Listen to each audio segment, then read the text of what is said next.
If RX-224 is to survive, she'll have to come off the rails soon for a major rebuild. But in Steamranger's workshops, RX-207 is waiting to take her place at the head of the cockle train.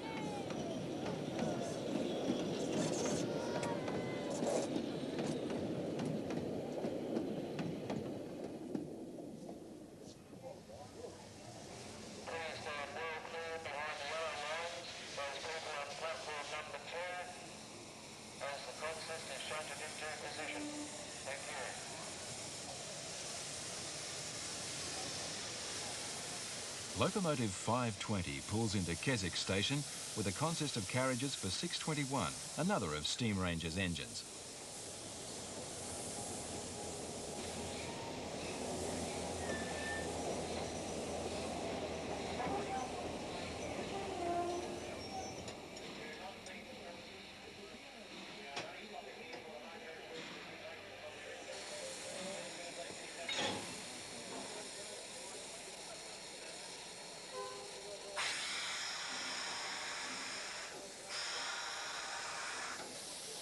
Built by the South Australian Railways at Islington in 1936, 621 was based on the British engine Earl Marischal, built for the London North Eastern Railway.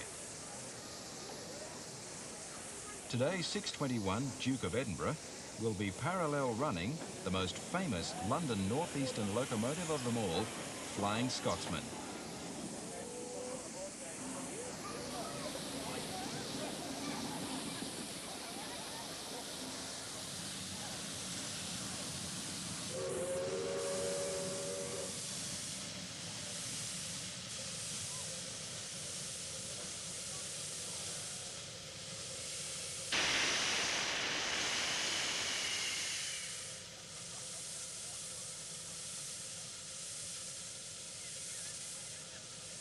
The two engines pull up side by side to begin the parallel run. 621 on the broad gauge, Scotsman on the standard gauge line.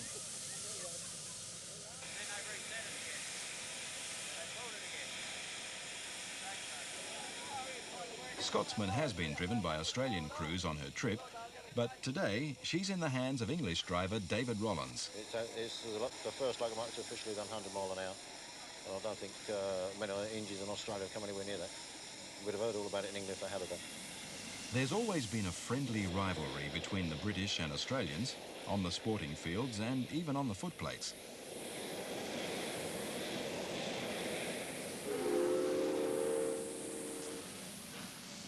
Class A3 Pacific locomotive. I mean, it's got 462 wheel configuration, built in 1923. The third engine of the class, the 78, which was built for London North Eastern Railway, built at Doncaster.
For the engine crew, firing and driving Scotsman is a full-time job.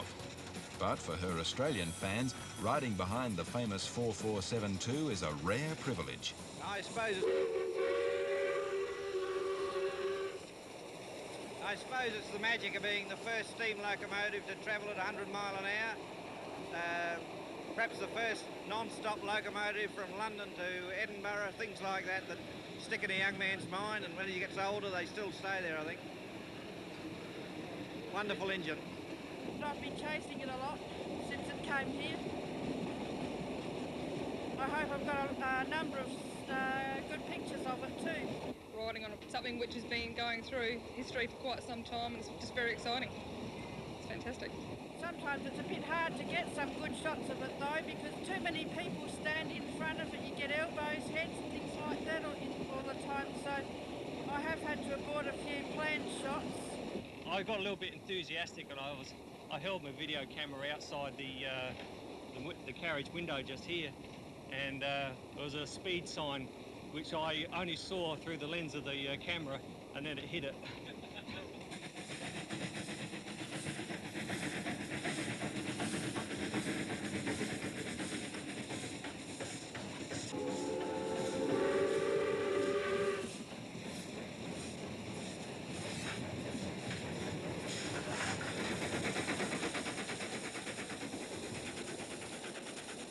The 620 class was built as a high-speed passenger loco, capable of running fast on broad gauge lines. The first of the class, 620, was streamlined, but subsequent engines like 621 were not.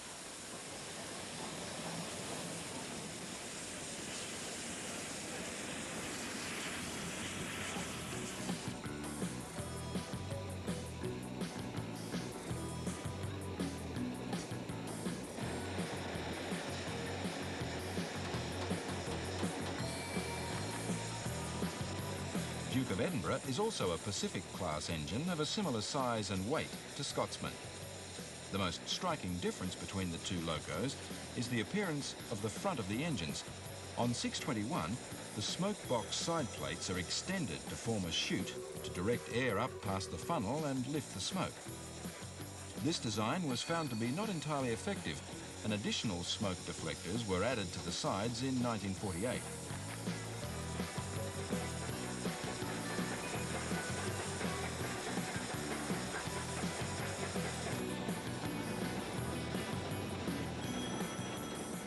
.621 may not have the fame or film star looks of Scotsman, but she's still every inch a classic steam locomotive.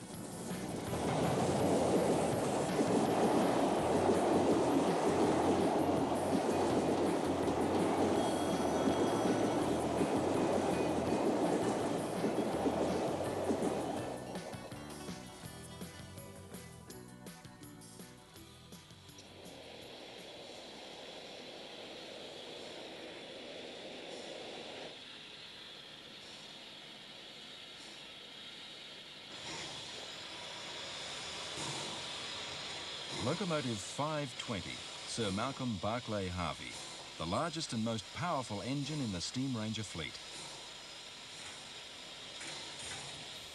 Just a bit more oil, bro.